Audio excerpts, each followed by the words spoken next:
대표님 아시죠?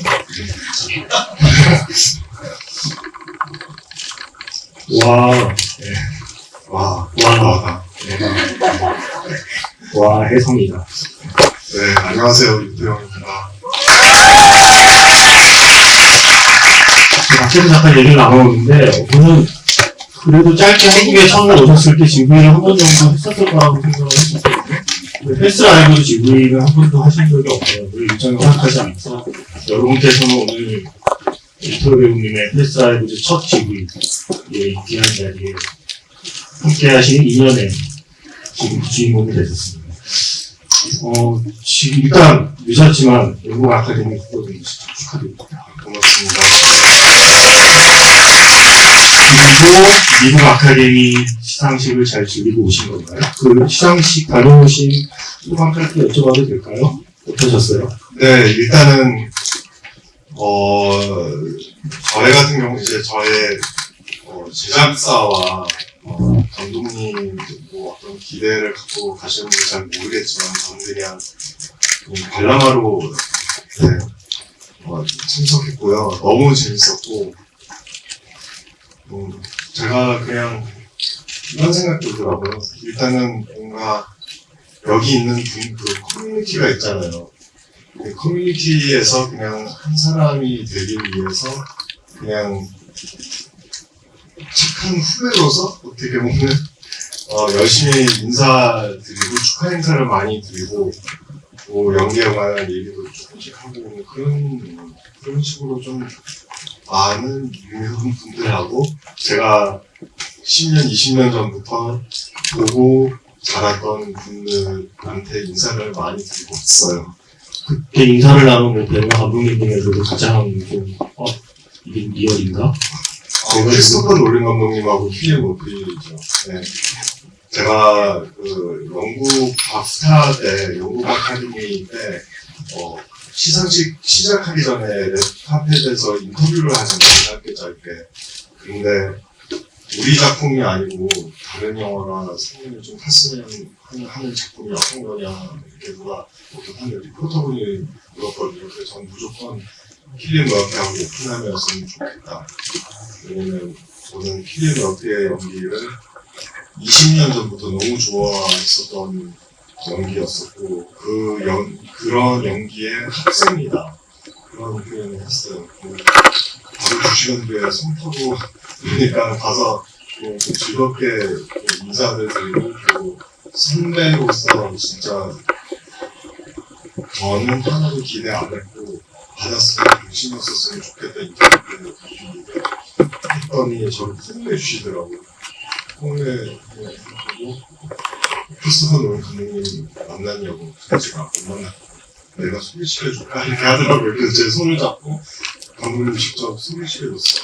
근데 감독님도 저희 영화를 봤다는 얘기를 살짝 인터뷰에서 언급했어서 그런 자신감으로 그래서 인사를 드렸고 옛날부터 역시나 영화를 너무 좋아했다고 그래서 혹시나 한국 사람이 시나리오에 나타날 때가 있으면 저를 오디션을 시켜달라 이렇게 하고 나왔죠.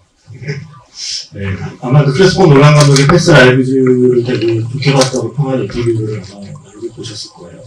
그리고 패스 라이브즈가 이제 개봉하고 한 달 정도 시간이 흘렀고 아카데미 전부터도 사실 이슈가 됐던 것 같습니다. 많은 인터뷰가 나왔고 사실 많은 이야기들이 이미 나왔어요. 그래서 오늘 GV에서 아주 기초적인 좀 정보가 될 만한 질문들을 좀 생략을 하고자 합니다. 네. 최민성 감독이 어떻게 이 이야기를 구상했는지 이건 검색하시면 됩니다. 직접 최민성 감독의 시나리오 안에서 혜성이라는 인물을 사랑했던 배우 유태호가 들려주는 영화 이야기에 좀 집중해서 이야기 좀 나눠보는데요. 일단 혜성이라는 인물을 그 시나리오 안에 혜성이라는 인물을 처음 만났을 때의 느낌이 어땠나요? 이게 여기서는 아서에 대해서 들어가야 돼요. 매력적이었나요?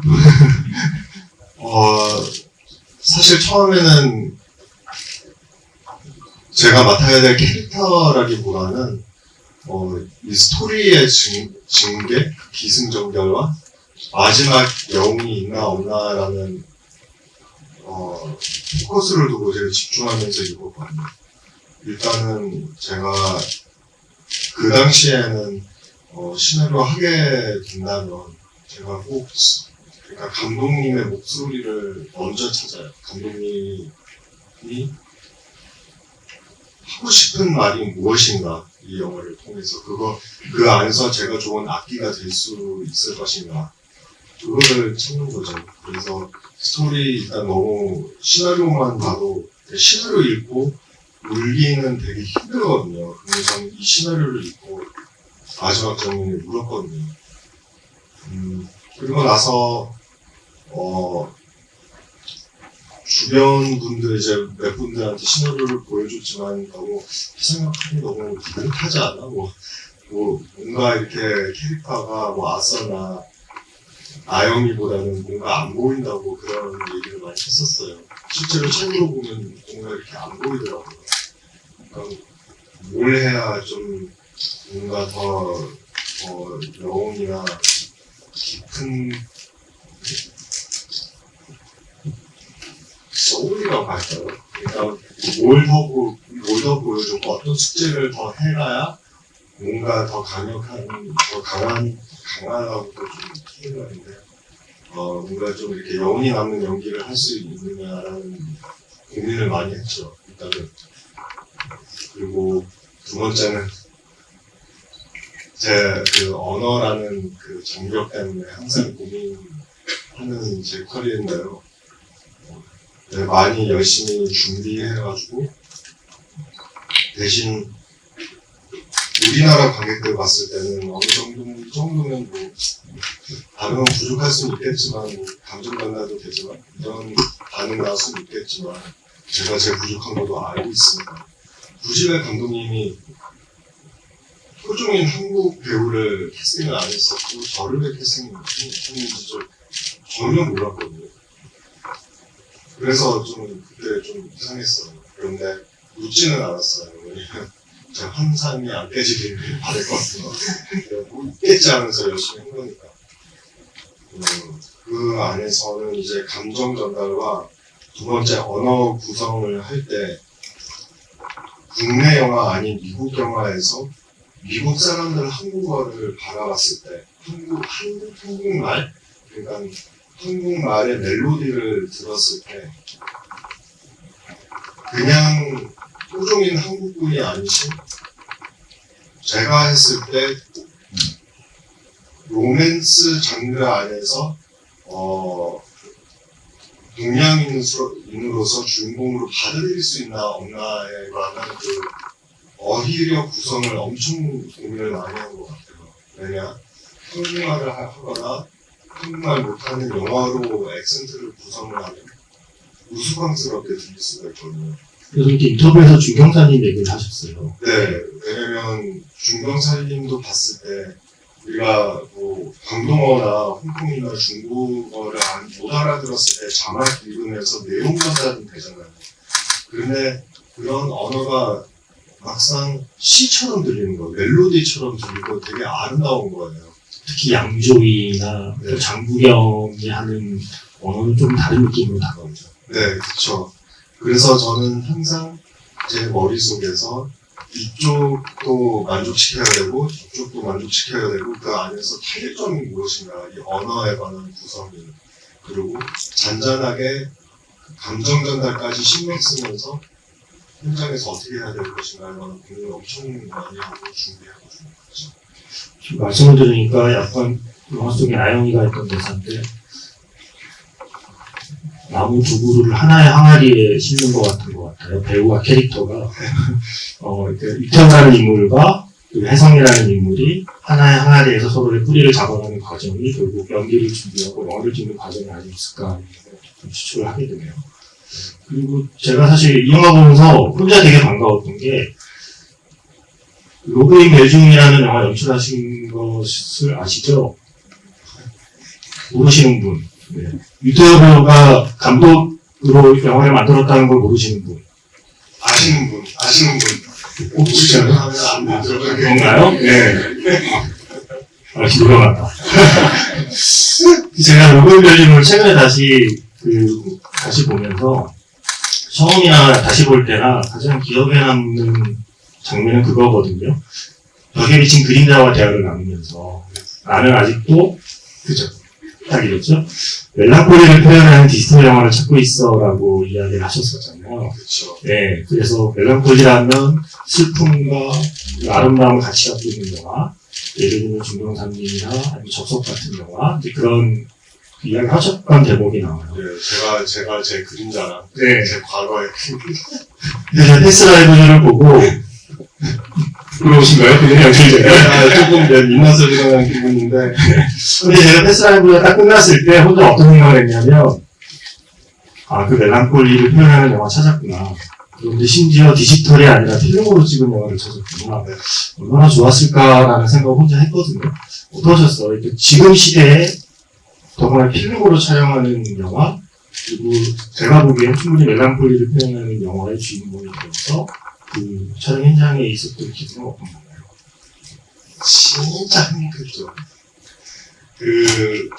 참 저한테는 신기한 거는 딱 이 한 점인 것 같아요. 우리 모두 그 멜랑콜리의 한 감정을 잘 알잖아요. 살짝 뭔가 에너지가 다운되거나 뭔가 이렇게 가을바람 불었을 때 재즈만 듣거나 와인 한잔하면서 좀 그런 작별 인사 나누거나 이럴 때 그런 거 느낀 건데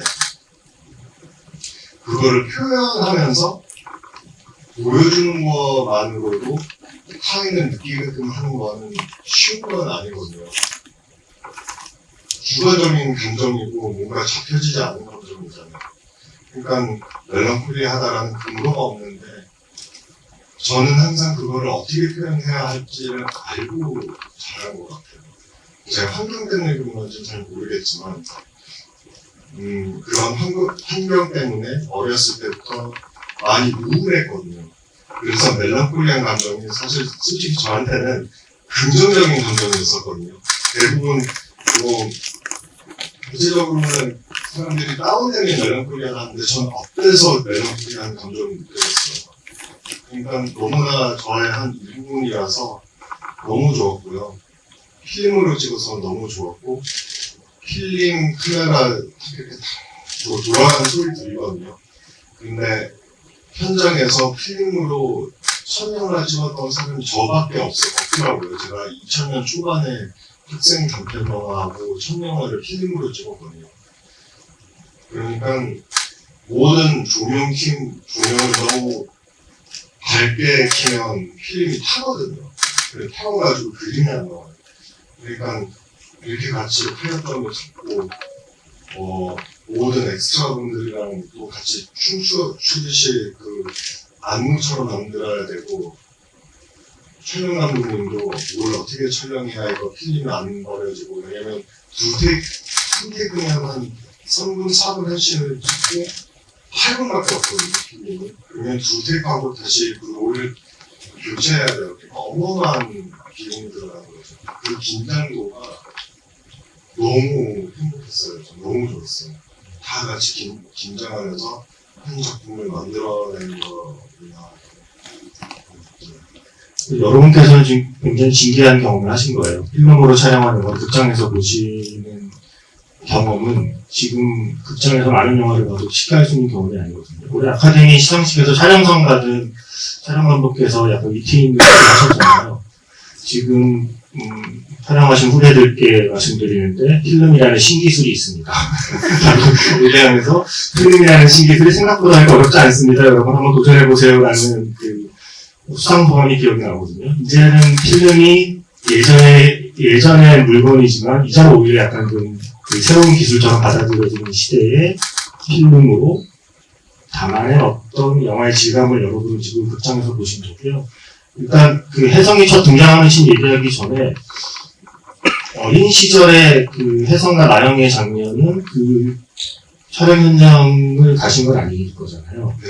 그러면 아마 시나리오에서 봤던 장면을 영화로 좀 보셨던 거잖아요. 네. 나의 어린 시절이 담겨있는 그 영화의 초반부의 느낌은 어떠셨나요? 이건 약간 관객 유튜버의 입장으로 물어봐야 되나요? 제가 그러니까 그 시인들 연기했을 때 작업하는 중에는 못 봤지만 제가 승하고 승민이를 미리 만났었거든요. 같이 리딩도 하고 그리고 승민이를 많이 살펴봤어요. 여기서 승민이라는 건 이태호 배우님의 어린 시절을 연기한 배우입니다. 네. 그래서 뭔가 이렇게 되게 뭐라고 해야 되지? 우리를 위해서 밑밥을 너무나 잘 깔아줬다는 그런 느낌이었어요. 그러니까 그 전개를 너무나 잘 해줘서 너무 고마웠었고, 그리고 승민이 처음부터 만났을 때 제가 좀 우리가 같이 혜성이를 만들어내는 거라기보다는 성인 배우가 아역 배우를 흉내내는 게 더 낫거든요. 네. 그래서 한 사람을 만드는 게, 그래서 저는 승민이의 모든 제스처들을 많이 살펴봤어요. 그 제스처들을 따라하려고. 네. 이건 약간 릴레이 같은 거네요. 그래서 그 빈승민 배우가 잘 만들어놓은 혜성이를 이태호 배우에게 이렇게 바통을 넘겨줬고, 이태호 배우가 이제 드디어 처음 등장합니다. 술집이었어요. 네. 거기에는 이태호 배우의 경쟁자도 있었습니다. 주연 배우 오디션에 도전했다 떨어진 장기하 씨. 현저하게 줄어든 촬영 분량에도 불구하고 아마도 술 먹으면 되나라는 말을 못하는 게 아닌가 짐작은 됩니다만, 그래서 함께 이제 그 술 먹는 장면이 오프닝이긴 했고요. 그때 좀 제가 보기에 그 몇 번의 술을 마시잖아요. 그 네. 시간이 흘러가면서. 네. 왠지 하루 이틀 다 찍었을 것 같은 느낌인데 맞나요? 네, 맞아요. 하루 안에 다 찍었고요. 그러면 하루 동안 찍으면서 12년의 시간을 표현해야 했던 거예요? 네, 맞아요. 그랬었고, 단 친구들끼리, 저하고 저희 친구들끼리는 다 변함이 있는데, 딱 기아씨 캐릭터는 안 변하고, 똑같은, 이걸 똑같이 있는 그 컨셉이었었거든요. 캐릭터. 네. 근데, 네, 그렇게 썼던 기억이 있고요. 이제 그리고 드디어 오라와 그리고 나영이와 처음 만나는 신의 세상과 본격적으로 이제 우리 앞에 나타나요. 그 궁금했어요. 그 스카이프 장면 촬영을 어떻게 준비를 했는지, 어떻게 찍었는지, 실제로 두 배우가 떨어진 공간에서 촬영을 한 건지, 아니면 뭐 같은 공간에서 이렇게 뭐 순서만 바꿔서 뭐 먼저 찍고 이렇게 찍고 했던 건지, 스카이프 촬영 그 과정도 살짝 궁금하고요. 처음에 내가 이제 화면에서 12년 만에 친구를 만날 때의 나의 연기가 온전히 컴퓨터 모니터 화면의 사이즈로 영화에 표현된다는 걸 알았을 때, 거기서 내가 어떤 식으로 그 감정을 표현해야 될지를 조금 많이 했었거든요. 두 번째 질문 우선 대답드리자면, 일단은 감정 전달을 똑같이 그냥 생각했어요. 이번 카메라하고 뭐 스카이프 카메라든 뭐 어떤 카메라든 간에 전달할 건 다 똑같이 준비한 것 같고, 특별히 카메라가 작거나 뭐 화질이 안 높아서 안 좋거나 뭐 이런 것 때문에 제가 별 걱정은 안 했어요. 촬영 과정은 그때 스튜디오 무대에서 찍었고, 한 무대에서 두 공간을 만들었어요. 그래서 모든 영상 채팅을 라이브로 했거든요.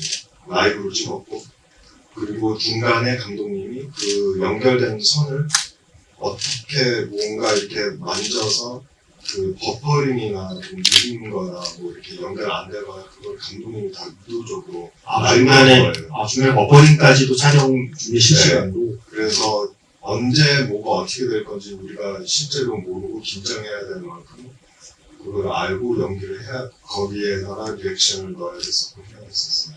저는 사실 이 영화 보면서 그 연출이 저는 가장 첫 번째로 좀 탁월하다고 생각했던 지점이었거든요. 보통은 그 스카이프로 처음 만난 관계가 그 수많은 대화를 이어가면서 서서히 서로의 마음이 조금씩 격차가 생기고, 결국에 나영이가 잠깐 쉬자고 말하기까지의 그 시간을 그 짧은 시간 안에 영화 속에서 그 감정을 이해할 수 있게 편집했다는 게, 그걸 그렇게 하나의 시퀀스처럼, 전 그게 사실 굉장히 놀라웠거든요. 보통 감독 같으면 그 시간을 표현하는 데만 또 꽤 많은 시퀀스를 생각하고 구성했을 것 같은데, 그게 너무 잘 담겨 있어서 놀랐고, 아까 왜 자신을 캐스팅했는지 그때 안 물어봤다고 하셨는데, 감독님이 인터뷰에서 그 얘기를 많이 하셨죠. 12년 만에 어른이 돼서 만났을 때도 소년미를 간직한 얼굴이. 네, 소년미를 간직한 얼굴이고, 제 기억에 배우 유태호의 얼굴은 타임스퀘어 정강산이다라는 처음에 저 헤드라인을 보고 이게 뭔 소리야. 타임스퀘어 정강산이라고? 뭐지 큰일 얘기인가 하는 생각했는데 그게 아니라 작은 감정도 커 보이게 만드는 배우다라는 이야기를 나중에 세리손 감독님이 그 인터뷰에서 하셨는데 아마 본인의 선택을 되게 만족해 했던 게 그 스카이프의 촬영 장면들을 보면서 그 생각을 하지 않으셨을까 싶어요. 근데 저는 사실 그 나영이가 이제 그만 연락하자고 했을 때 저는 사실 그 장면에 태호 씨 연기 되게 좋거든요.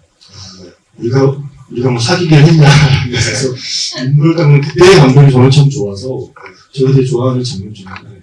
아, 네, 감사합니다. 그 장면도 제가 2차 오디션 때 라이브로 감독님이랑 같이 리딩하면서 했거든요. 첫 오디션에서. 네, 그런데 좀 즉흥적으로 했는데 거의 비슷한 느낌으로 했었던 것 같아요. 왠지 뭐 그런 슬픈 감정을 숨기려고 이렇게 손을 올리게 되고 뭐 다른 제스처하게 되잖아요, 우리가 사람이라는 게. 근데 제가 뭐 연기는 연기지만 제가 더 그런 기술적인 면에서 대단하다고 생각했었던 게 헤어지는 딱 그 두 번째 헤어짐이지. 제가 어렸을 때 헤어졌어요. 두 번째 헤어짐이 마지막에 혜성 쪽에 해가 짓고 그리고 나영이 쪽에 해가 떠요. 그런데 그 조명 설치도 우리 조명 감독님 그거 다 라이브로 한 거예요.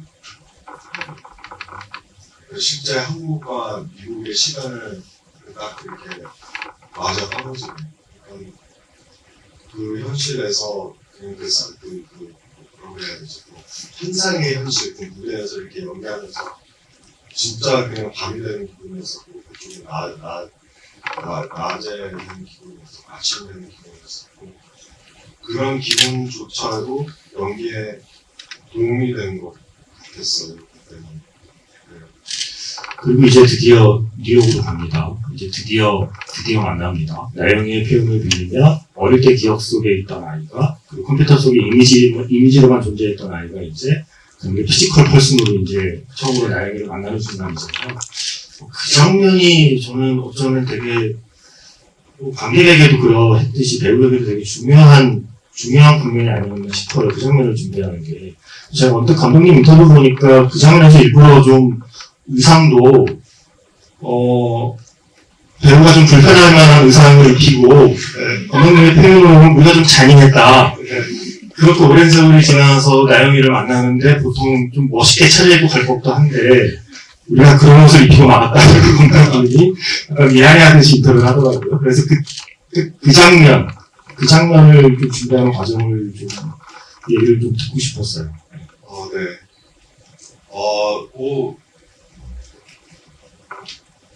외면적인 준비도 있었고 내면적인 준비도 있었는데요.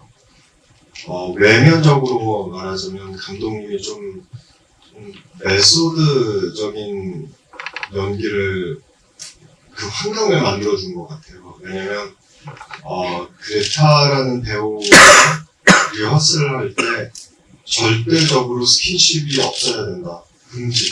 악수도 하지 말고 쿵도 하지 말아라. 사실 이거를 이슈가 안 만들면 아무 생각 없었을 텐데 그것을 이슈화 시키니까 그 24년 만에 만났던 그 장면이 우리가 실제로 처음으로 포옹한 장면이에요. 실제로 탈이라는 배우랑 네. 처음으로 어쨌든 스킨십을 네. 하게 된 상황이었었죠. 그러니까 준비하는 과정도 이미 몇 주로 돼가는데 그러니까 그런 환경을 만들어주니까 뭔가 그 갈증이 생기는 거예요. 만지고 싶은, 스킨십하고 싶은, 인사해서 뽀뽀하고 싶은, 더 친밀해지고 싶은. 그러니까 그 환경이 연출적으로 우리의 캐릭터와 우리의 그 갈증을 자극시키는 환경을 만들어줘서 좀 도움이 됐었던 것 같고요. 그리고 제가 너무나 좋아하는 배우가 그 존 카잘 배우 혹시 아시나요? 네. 정태잘 배우는 조연 배우로서 5영화에만 출연했는데요. 모든 5영화 다 오스카 후보에 돼버린 거예요. 많은 분들이 모르지만 뭐 유튜브에도 찾아보시면 인터뷰도 있고 다큐멘터리도 있고 메릴 스트립의 첫 연인이었어요. 근데 이제 암 때문에 돌아가셨는데 연인이자 네, 선배였고 스승이고 네 가수였죠. 맞아요. 예. 그리고 알파치노랑 같이 옛날 뉴욕 무대에서 70년도에 같이 연극도 올리고 알파치노가 유일한 내가 연기를 배웠던 선배였었다는 그런 분이신데 제가 그래서 그분을 보고 그분에 대한 모든 인터뷰를 찾고 모든 책을 찾아 읽고 어떻게 이 영화를 이제 그분이 출연한 영화를 보시면 아시겠지만 대사 하나도 없는데 그 내면적인 그 뭔가 이렇게 돌아가고 있는 그 고민, 생각, 트라우마, 역사에서 나오는 행동들이 너무나 현실 같아요. 너무나 뭔가 이렇게 너무나 리얼해요. 근데 그분의 토대로 제가 영감을 얻고 그 신을 준비했어요. 일부러 셔츠도 좀 작은 걸 입혔다고 인터뷰에서. 그래서 저는 처음에 너무 나영이 만난다고 벌컥 그런 거 아니야? 호텔방에서 아침에 펄펄하게 하고 나왔나라고 생각했었는데 감독님 인터뷰 보니까 일부러 셔츠를 좀 작은 걸 입혀서 뭔가 조금 좀 긴장한 어떤 모습을 만들어내고 싶었다, 좀 불편한 모습을 만들어내고 싶었다고 하더라고요. 네. 전 솔직히 바지는 좀 꽉 끼었는데 깎이는 걸 입는 혜성이구나 그런 생각을 하면서 그냥 일단 의상팀한테 그냥 믿고 맡겨요. 그리고 믿고 맡기면 이제 뭐 입혀주잖아요. 입혀주면 이 옷을 나가 어떻게 느껴주게 해주는 것인가에 관한 생각을 한번 하고 그런 거구나 하고 그냥 받아들이고 이제 가는 거예요. 여기를 하는 거예요. 이거 때문에 불편하다 이거 좀 불편하다 이런 말도 안 하고 뭐 이유가 있겠지 하면서 그 안에서 그냥 그런 제약점을 한계점을 저한테 주셨으니까 그 안에서 제가 뭘 해내야 될지 제가 그냥 제 거에 몰입하면서 하는 거지 그거를 제가 믿고 맡기는 거니까 믿고 하는 거니까 그거를 질문을 안 해요 현장에서 그냥 왜 이런 거를 좀 그냥 뭐 해성이 취향이겠지 혜성이가 그만큼 뭔가 이제 뭔가 이렇게 데이트를 많이 안 해본 친구라서 그 전에 여자친구가 한 분밖에 없었으니까 어떻게 자기 입장에서 이렇게 꾸미고 나왔다는 입장이잖아요. 네. 그러니까 그런 사람이고 딱 하면서 말하는 거지. 사실상은 출근복장이죠. 그런데 배우가 보면 그거였을 것 같아요. 12년 사이에 뭔가 드라마틱한 외모의 변화가 있지 않느냐. 그 관객으로 하여금 12년 동안 이렇게 변했네를 시각적으로 단박에 눈치챌 수 있는 어떤 설정이 없는 캐릭터라면 그럼에도 불구하고 12년의 시간이 어떻게든 그 내가 연기하는 캐릭터에 담기기를 원하게 되잖아요. 그리고 그거를 눈치 못 채는 사이에 관객에게도 그 배우의 노력이 스며들기를 바라게 되고 12년의 시간은 배우 이토에게 혜성이를 표현하는 데 있어서 어떤 식으로 연기로 좀 들어갔나요? 네, 제가 20대 초반의 저의 옛날 모습을 생각해보니 세상을 바라보는 자세 그리고 경험을 아직 많이 못했던 그런 사람을 표현했을 때 대사가 없는데 느낌으로 표현이 되거든요. 뭔가 세상을 바라보면서 눈빛이 좀 더 커지거나 뭔가 더 순수하게 뭔가 이렇게 호기심이 많거나 목소리 톤도 조금씩 높이거나 뭔가 좀 경험하고 조금 지쳤는데 아직은 뭔가 이렇게 이제 버텨서 살아야지라는 입장, 30대 혜성의 입장을 생각했을 때 살짝 목소리 톤도 조금 낮췄고 아주 상세한 미세한 차이로 제가 낮췄어요. 그리고 눈동자 간에서 있는 그 호기심을 좀 줄여버리고 그러니까 그 감정 줄이니까 그냥 리액션이 나오니까요. 외면적으로. 그게 눈빛과 뭔가 이렇게 바디랭귀지 그런 제스처 목소리 톤, 그런 조그만 그런 섬세한 그런 기술로 이제 한 거죠. 제가 지금 다들 각본 좀 받아야 되는데 하는 표정으로 질문 하나 정도만 일단 먼저 드리고 질문 기회 되고 또 제가 이어서 질문 없으면 그러긴 없겠지만 또 아니 지금 하라는 게 아니고요. 질문 하나만 해도 되죠? 그래도 엔딩 얘기는 물어봐야 되는 거 아닙니까 이 영화에서. 사실 저는 이 영화 보면서 우리가 인연이라는 단어에 대해서도 어렴풋하게는 우리 모두 마음속으로 알고 있고 또 저도 이제 어쩌면 제가 20살 때 이 영화를 만약에 봤다면 지금 제가 이 영화를 보는 것과는 다른 감정이었을지도 모르겠다는 생각을 해요. 그동안 쌓인 시간이 관객에게도 시간이 쌓이면 어떤 영화를 받아들이는 레이어가 좀 달라지는 것처럼 저도 막연하게만 생각했던 어떤 살면서 깨닫게 되는 어떤 관계나 시간에 대한 막연한 생각을 마지막 바에서 나누는 대화에서 너무 멋지게 정리를 해주셔서 이 영화가 약간 우리 그런 거 있잖아요. 소설책보다 재밌는 순간이 그래 내가 하고 싶은 말이 이거였어. 내가 이런 말을 하고 싶었었어 하는 표현을 작가가 만들어내줄 때 너무 그 책이 마음에 들고 고마운 것처럼 뭔가 내가 살아온 인생이나 내가 만났던 사람들에 대한 나의 마음을 어떻게 정리해야지라고 막연했던 것들을 마지막 두 분이 나누는 대화에서 너무 잘 정리를 해줘서 저는 그 장면이 너무 마음에 들었고 또 마지막 엔딩까지도 이거는 혜성이를 연기한 배우 유태우의 마음이 궁금하기도 하지만 한 사람의 관객으로서 한 인간 유태우로서 마지막 바 장면과 엔딩을 찍는 기분과 그 장면을 받아들이는 기분이 어땠을까가 좀 궁금해요. 사실. 네. 일단은 그 연민 그 마지막 엔딩 씬에 연민을 남기려면 뭘 해야 되나에 관한 고민을 먼저 한 것 같아요.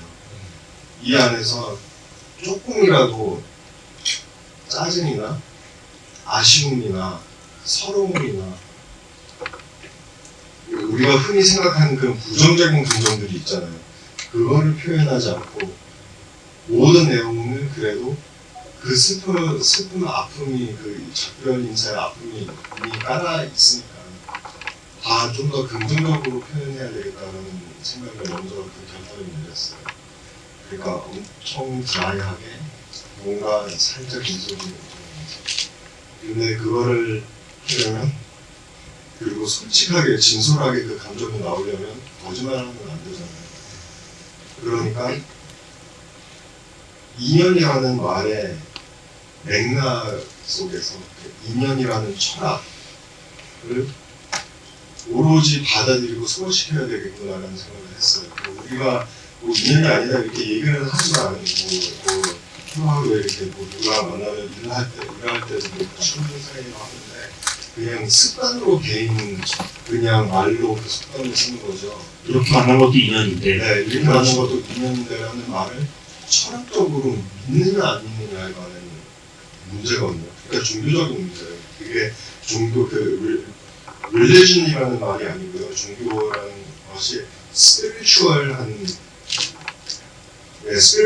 철학으로 봤을 때는 그거를 다 제가 믿고 개인적으로 받아들여야 연기할 때 그게 때가 없이 그거를 표현할 수 있겠다라는 생각이 들더라고요. 그래서 그러려고 많이 노력했죠. 근데 저도 그 장면을 보다가 나는 그 아이를 사랑했었어라는 말에서 무너지고 말았어요. 무너지고 말았고 마지막 엔딩은 제가 어제 다시 극장 가서 보면서 처음과는 감정이 다르더라고요. 마지막 헤어지는 장면이 근데 그런 생각이 들었어요. 어릴 때 울고 있던 나영이 곁에는 혜성이가 있었는데 이제 울고 있는 노라 곁에는 그래도 아서가 있네 라는 생각을 하면서 그 엔딩을 보니까 또 처음 볼 때와는 조금 다른 느낌으로 다가오는 엔딩이었고 엔차를 해야 된다는 얘기죠. 일단 질문을 받아보고 거기에 또 제가 덧붙일 수 있으면 대화를 해보겠습니다. 보통 이럴 때 뒤에 계신 분들에게 기회가 잘 안 가잖아요. 뒤에 계신 분들 내려볼게요. 지금 마이크 어디 있어요? 일단 맨 뒤로 올라가 주시고 저기 죄송해요. 여기 하얀 옷 입으신 분. 네, 지금 하고 손 바꿔주시면 돼요. 네. 질문을 짧게 부탁드리겠습니다.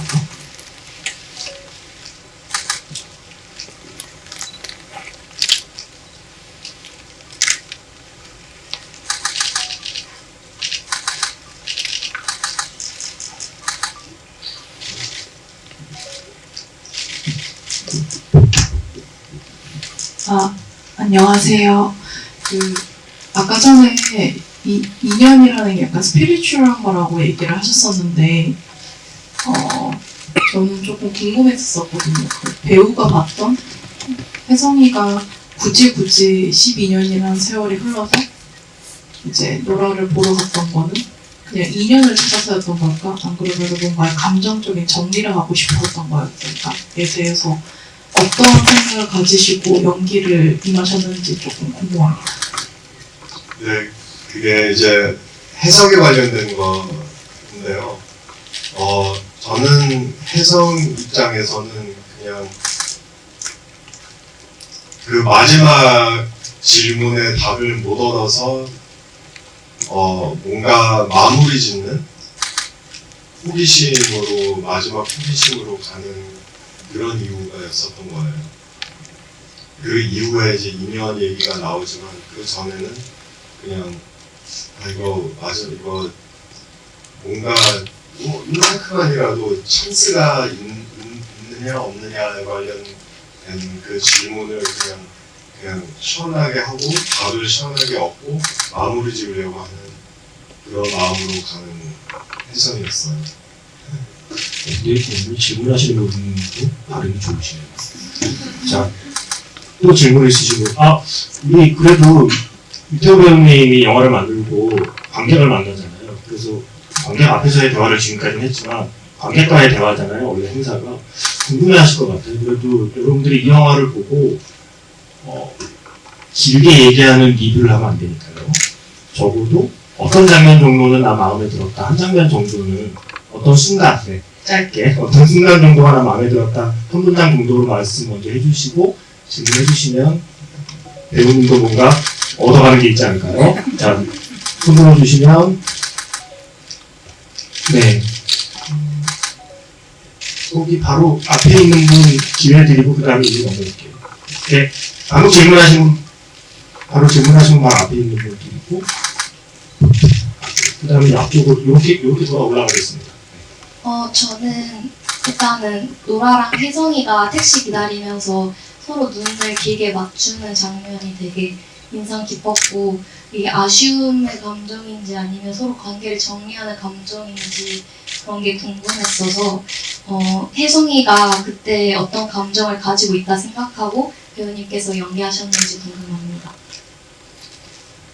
일단 그 택시가 오는 시간을 정확히 모르고 연기했다는 소문을 들었습니다. 네, 네. 맞아요. 그래서 그 얘기 살짝 해주시고 그리고 방금 하신 질문에 대한 이야기를 해주시죠. 시나리오상은 2분이라고 나오잖아요. 2분 안에 나오고. 그런데 실제로 봤을 때 제가 한번 시간을 재봤거든요. 무서운 관객이신데요. 실제로는 아시나요? 혹시 얼마나 길었는지? 2분 안 돼요. 네? 2분 안 돼요. 1분. 45초예요. 네. 45초인데 감독님이 도착하고 바라보고만 있어라 라는 질문을 준 거예요.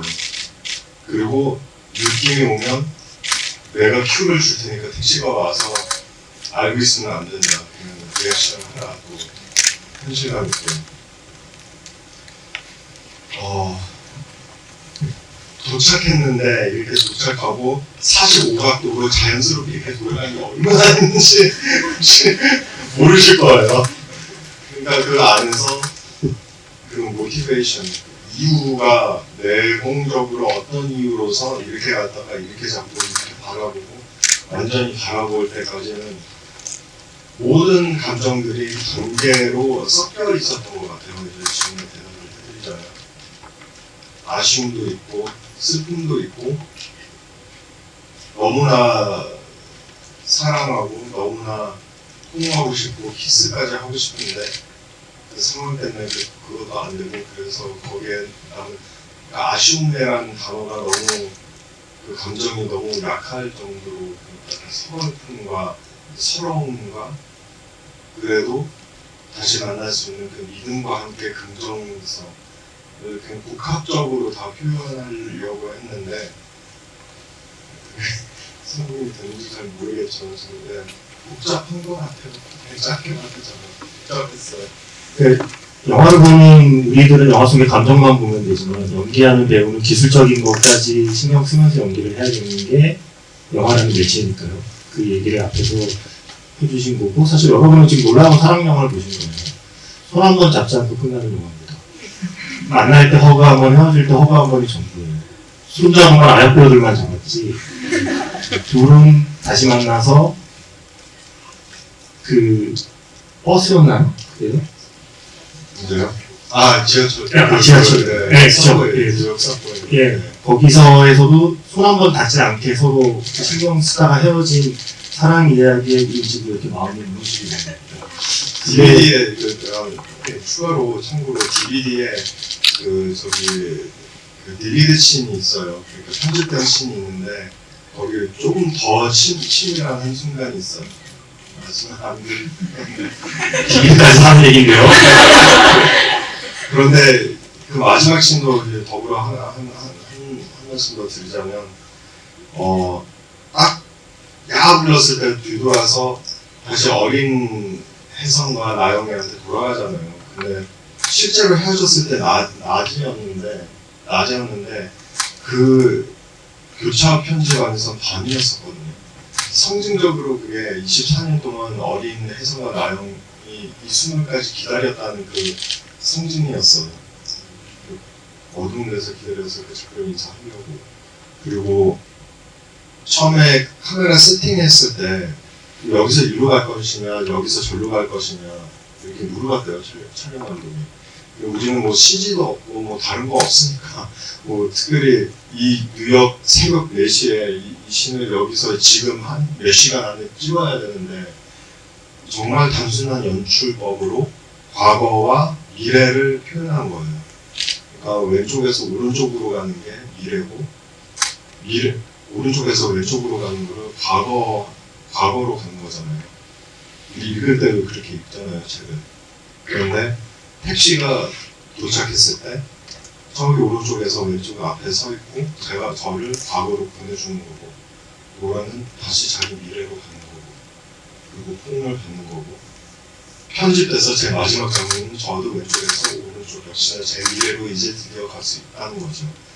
그러니까 아주 단순한 연출법으로 그런 표현을 했는데 촬영했을 때는 전 몰랐거든요. 나중에 듣고 감독님한테 감독님 진짜 천치다 이런 생각을 했었어요.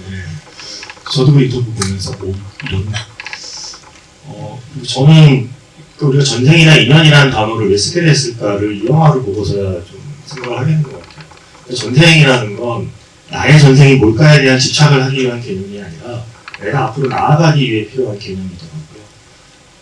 내가 전생에 뭐였을까가 아니라 마지막 대사인 것처럼 지금 생이 다음 생의 전생이라면 나는 지금 생을 어떻게 살아야 할까에 더 집중하게 만드는 개념으로 전생이라는 개념을 써왔구나, 사람들은.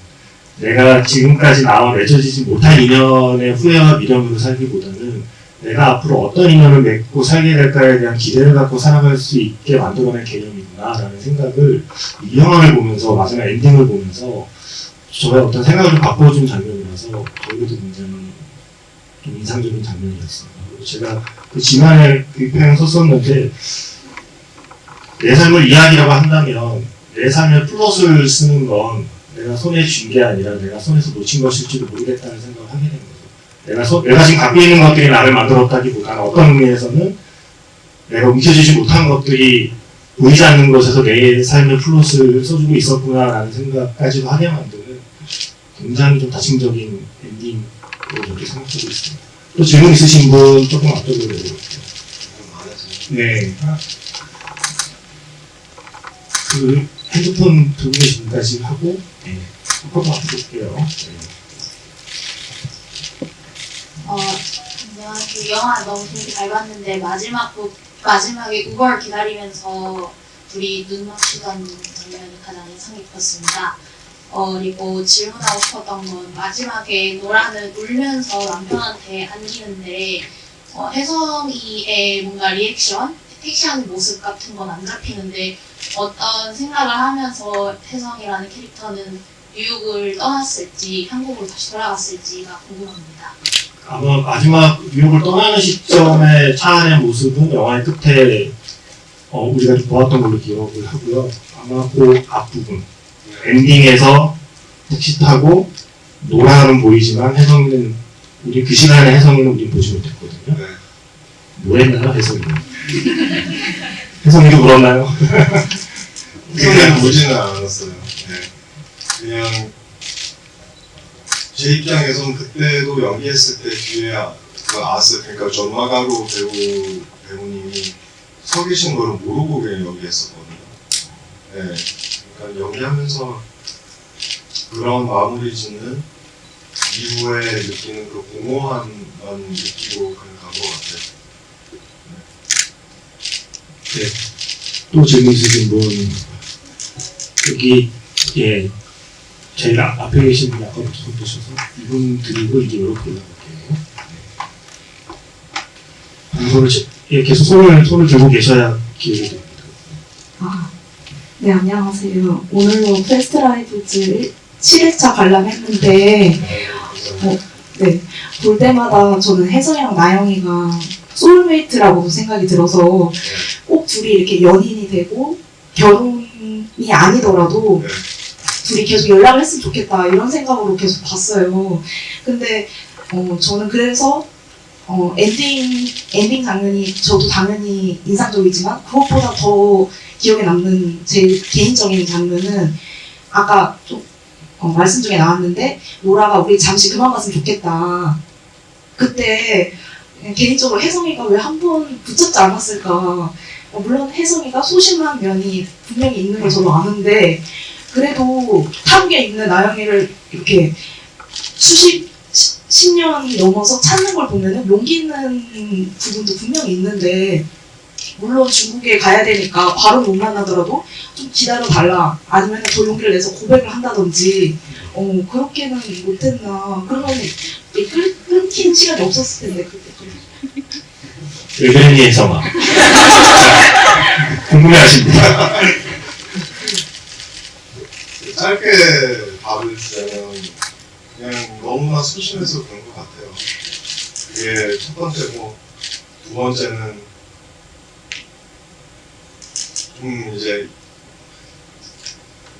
되게 타고난 답을 드리기 싫어하는데 좀 살아봤더니 뭔가 인생 안에서 젊은 남자라는 게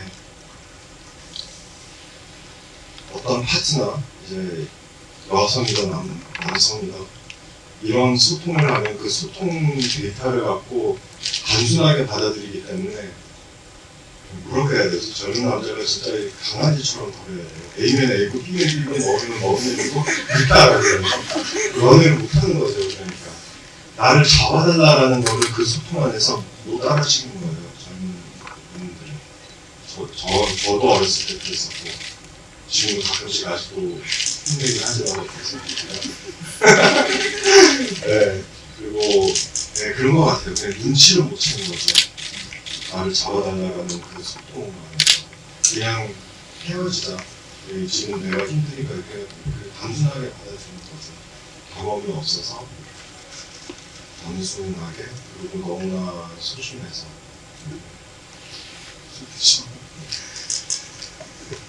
제 생각에는 젊고 나이 들면 상관없고 남자는 다 그렇게 합니다. 그래서 자책을 하면서 얘기를 듣고 있어요. 이게 지금 좀 재밌는 게 이런 그 상황 시퀀스의 혜성의 마음이 무엇인지를 물어보시잖아요. 유태호 씨가 생각하는 감정을 이야기하시잖아요.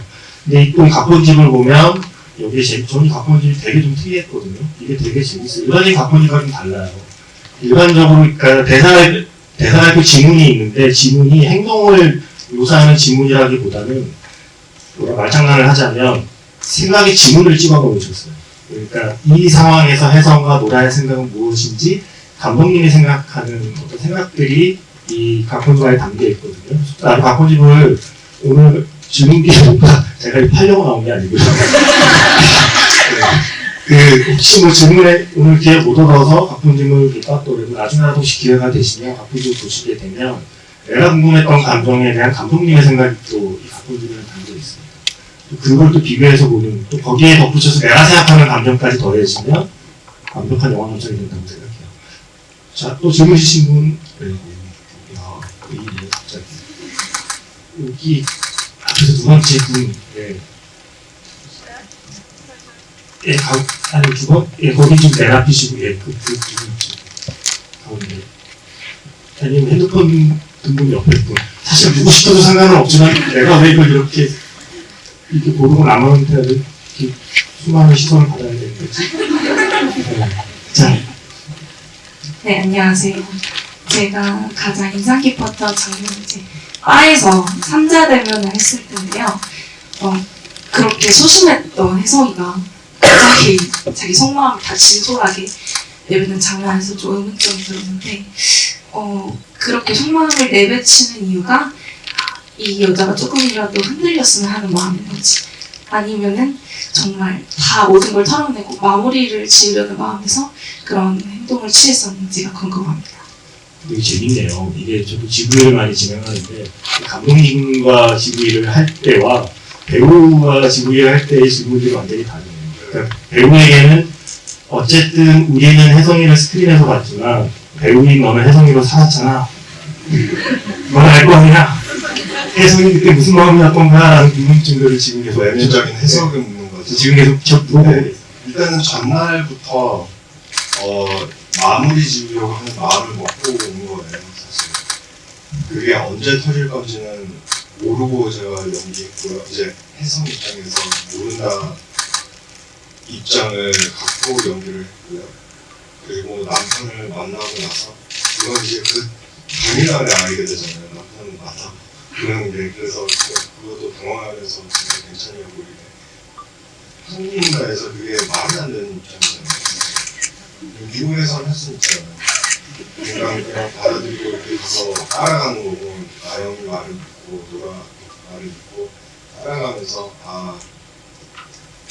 그래도 그 뒷말이 미국 사람 하기가 어려운 말이거든요. 진짜 당신 남편이 너무 좋은 사람이라서 마음이 너무 아파.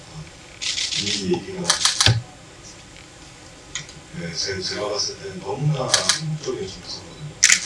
그러니까 이 말을 끝내면서 살짝 술을 먹고 나서 하는 그런 발언 같은 얘기인데, 뭔가 다시 이렇게 한번 이렇게 다시 나한테 와봐 이런 느낌이 아니었어요. 연기했을 때도 정말로 너무 좋다 이렇게 마지막으로 와서 그게 진짜 사랑이잖아요. 그리고 제가 좋아했던 사람이 나를 선택 안 하고 그냥 아낌없이 주는 사람인데, 어떻게 보면 좀 클리셰적인 말일 수도 있지만 이렇게 그게 확인이 됐고, 그래서 나의 감정도 마무리됐고 너의 감정도 마무리 됐으면 좋겠다 하면서 이제 헤어지는 게 어떻게 보면 좀 좋은 식별인 것 같아요. 네, 시간이 많지 않습니다. 자, 질문 있으신 분 한두 분 정도밖에 기회 못 드릴 것 같아요. 저쪽 사이드로 한번 가볼게요. 네, 거기 바로 뒤에 계신 분. 네. 네, 맞습니다. 네. 선생님인데, 저는 이 영화에서 제일 좋았던 장면이 첫 장면이었는데요. 이제 그 세 명을 두고 이제 모르는 사람들이 이 사람들의 관계를 추측을 하다가 이제 그 노라가 관객을 이렇게 정면을 보는 장면이 제일 인상 깊었어요. 그 이유가 이제 약간 너네 이 이야기가 이런 얘기인 줄 알았지? 사실 아니야 라는 식의 약간 의외성, 놀라움 이런 거를 주는 장면이라고 생각해서 그런 건데, 만약에 이제 배우님께서 생각하는 이 영화의 그런 점, 의외 관객들에게 의외를 던지는 그런 게 어떤 점이라고 생각하시는지 여쭤보고 싶어요.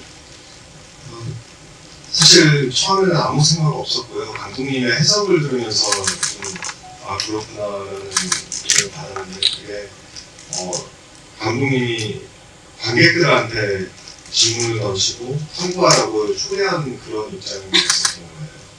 그래서 뭐지? 그 질문을 던지면서 글쎄 그 뭐지? 하면서 관객 입장에서 더 좀 더 집중하면서 보게 되는 그 역사 어떻게 보면 후킹 포인트 훅을 잡은 거죠. 와, 죄송합니다. 한 번만 더 기회를 드려야 될 것 같습니다. 저기가 아니라 그 손을 드시는 분 뒤에 그 하얀 옷 입으신 분께 저기 제일 스트레칭 하듯이 지금 팔을 꺾고 계신 그분께 마지막 기회를 드리겠습니다. 질문기에 못 받아주신 분들은 그냥 저를 욕하시면 됩니다. 다 제가 감당하겠습니다. 자. 안녕하세요. 저는 혜성자영 바에서의 대화가 로라 아서와 자기 전 대화가 매우 인상 깊었습니다. 이 두 씬에서 두 남자가 로라에게 준 두 가지 다른 형태의 사랑을 잘 보여주었다고 생각합니다. 곁에 있어준 아서와 24년간 서로 궁금해한 혜성 중 어떤 관계가 더 인연이나 사랑에 가깝다고 생각하시는지 유태우 배우님의 생각이 궁금합니다. 또는 배우님이 정의하시는 인연은 어떤 것인지 궁금합니다.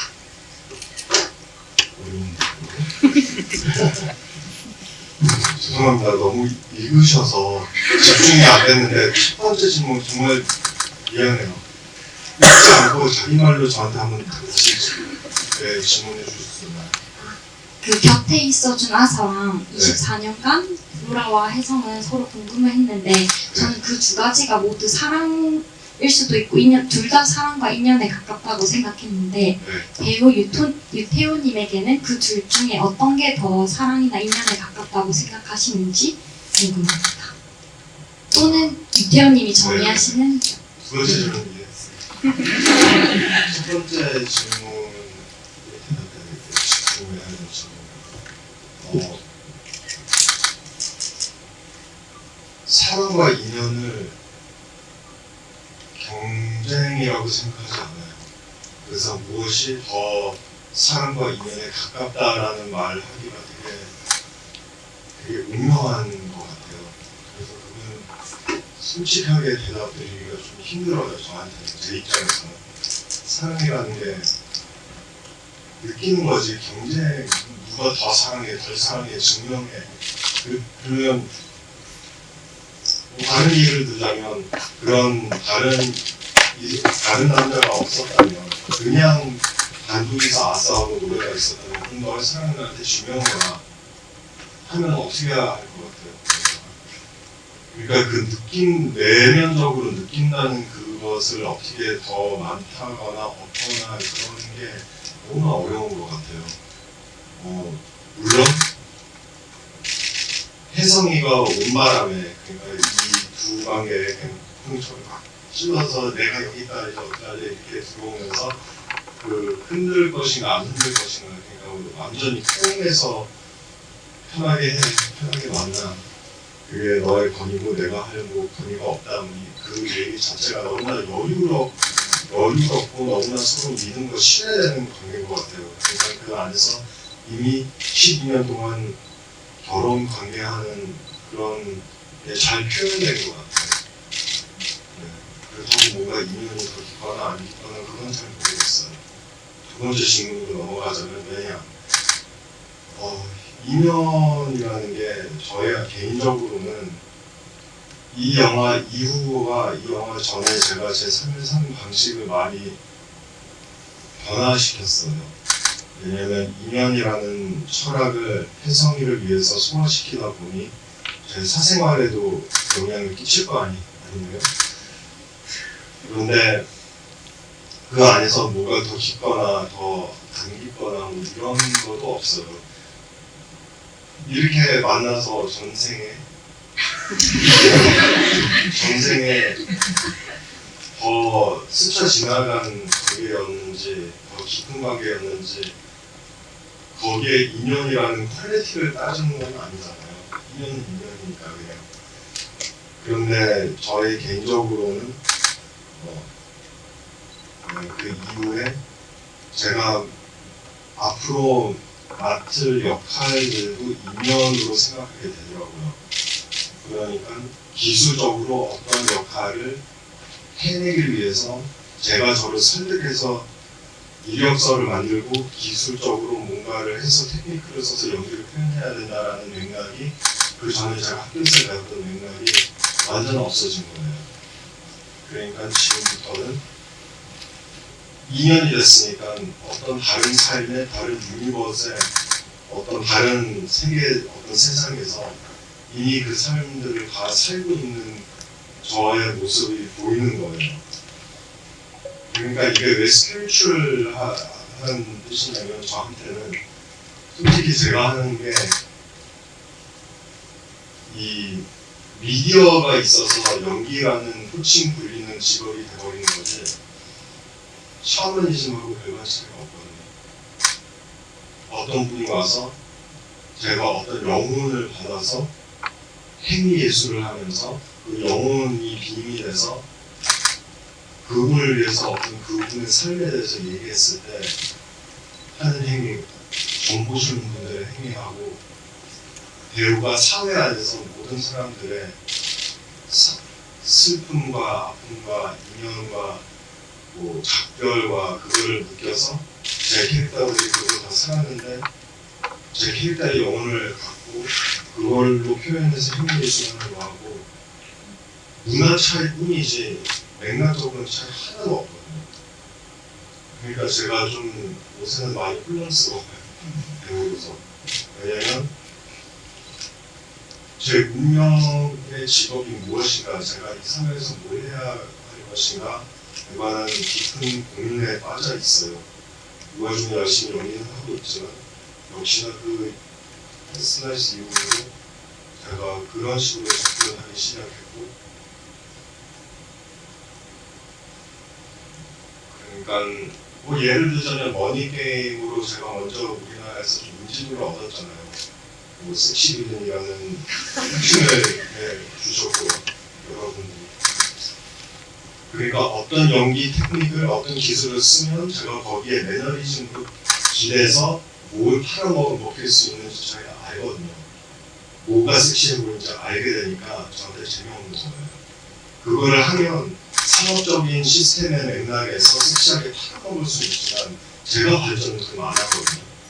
제가 발전하기 위해서 헬스라이트 이후에 제가 생각한 철학을 따라서 샤머니즘처럼 연기를 접근하는 거예요.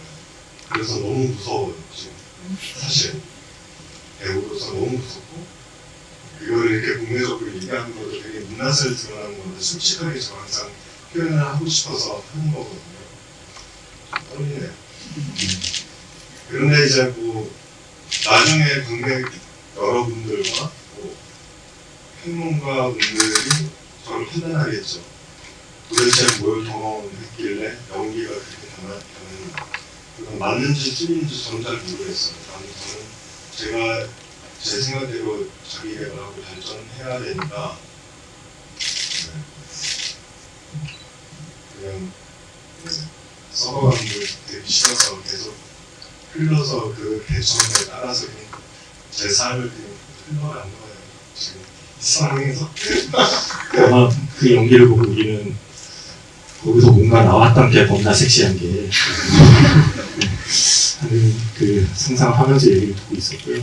갑자기 문득 그 생각이 났어요. 예를 들으니까 예전에 해리포터 시리즈가 10년의 그 여정을 끝마치고 마지막 시리즈가 나왔을 때 외국의 한 언론이 해리포터 시리즈를 뭐라고 평가했냐면 이 10년 동안 해리포터 시리즈는 해리포터가 사느냐 죽느냐의 이야기가 아니다.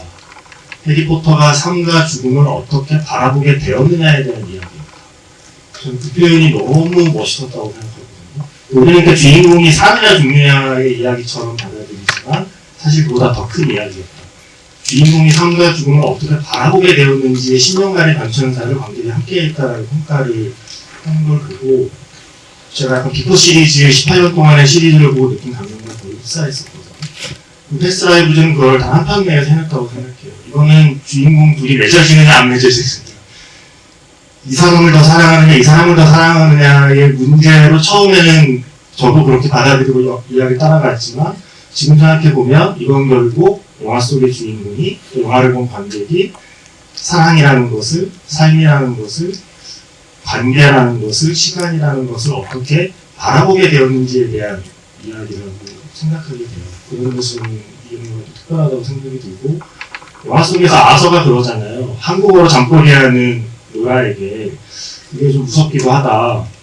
당신 마음속에 내가 가지 못하는 것이 있다는 뜻이니까 라고 얘기하잖아요. 근데 사실 우리가 알잖아요. 똑같은 언어를 써도 상대방의 마음속에 가지 못하는 장소는 누구에게나 다 있습니다. 사실 우리 서로에게. 남이 오지 못하는 나만의 장소도 있고. 그런데 조금이나마 내가 가지 못하던 다른 사람의 마음의 장소에 가까이 가게 만들어주는 어떤 새로운 언어를 배우는 게 저는 영화라고 생각해요. 한 편의 영화를 보면 내가 잘 몰랐던 새로운 어떤 나의 감정의 언어를 배우게 되고, 그 감정의 언어를 바탕으로 내가 지금까지 잘 이해하지 못하는 타인이나 잘 이해하지 못하는 나 자신에 대한 이해가 조금 깊어지는 경험, 그게 저는 영화가 주는 되게 좋은 감정이라고 생각하는데, 그게 이 작품에서 제가 느꼈던 좋은 감정이고요. 마지막으로 제가 FM 영화음악이라는 프로그램을 새벽 2시에 해서 아는 분 많겠지만, 거기에 어느 청취자께서 패스 라이브를 보고 엊그제인가 사연을 주셨는데 표현이 너무 좋아서 이거 딱 한 줄이니까 이것만 소개하고 마무리하려고 해요. 이분이 너무 좋다고 하시면서 시간이 만져지는 영화라는 표현을 했어요. 저는 패스 라이브즈가 시간이 만져지는 영화가 좋더라고요. 말에 뉘앙스가 있듯이 시간에도 뉘앙스가 있는 게 아닐까. 패스 라이브즈는 그 시간의 뉘앙스를 담아낸 영화라고 생각합니다. 혜성과 나영 그리고 노라와 아서의 그 시간들이 원을 그리며 다채로운 감정들이 춤을 추듯 넘실거리는데, 나는 그들의 시간에 잠깐 발만 담궜을 뿐인데 그 밀물에 온몸이 젖어가는 경험을 했다라는 표현을 했어요. 그래서 시간이 만져지는 영화, 시간에 뉘앙스가 있다는 영화라는 표현이 제가 만들어낸 표현은 아니지만 DJ보다 더 멋진 표현들을 써주시는 청취자가 계셔서 그 표현을 대신 배우님과 관객분들께 마지막으로 전해드리고 싶었습니다. 이게 사실 시간이 없어서 지하철 막차 때문에 이제 떠나는 관객이 되신 분은 어쩔 수 없고, 마지막까지 이 영화의 곁에 남아주신 관객분들께 이태우 배우님께서 오늘 이 집이 함께한 소감 말씀해 주시면 좋을 것 같아요.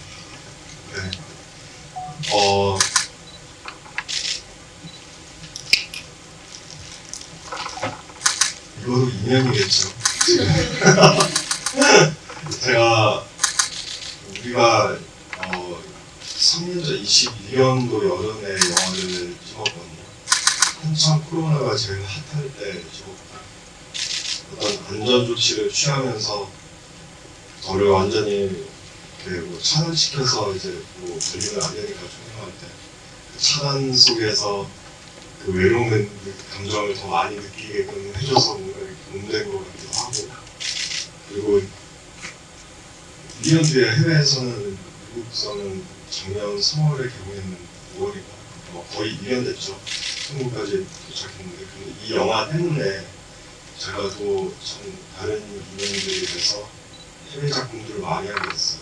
그래서 개봉 날짜에 무대 인사도 하고 조금 뒤늦게 귀국해서 이렇게 하게 됐는데, 이렇게 첫 TV를 여러분과 함께 할 수 있어서 너무 좋은 인연이었었고요. 뭔가 좀 저의 개인 사정에 얘기를 많이 나눠서 좀 재미있을지 잘 모르겠지만 너무 감사합니다. 잘 들어주셔서. 잘 들어가 주시고요, 오늘 저녁에. 그리고 또 모르죠. 12년이나 14년 뒤에 이 영화를 다시 한번 보게 돼서 또 누구랑 같이 누구랑 소중한 분이랑 같이 보게 되면 인연에 대해서도 또 나누고 좋은 관계를 맺었으면 좋겠습니다. 감사합니다. 패스라이브 TV가 이제 크지 않고 음악이 왠지 10년 되어 크게 보자. 마지막으로 드리고 싶고, 이제 시간까지 함께 해주셔서 감사드리고요. 마지막으로 나가시는 길에 그 리뷰 이벤트가 있어요. 그래서 간단한 QR코드 같은 거 촬영하시고 좋은 리뷰를 남겨주시면 아직 이 좋은 영화의 그 가치나 존재를 모르시는 분들께 좀 떡밥이 되지 않을까 라는 소망을 표현합니다. 함께 해주셔서 진심으로 고맙습니다. 안녕히 가세요.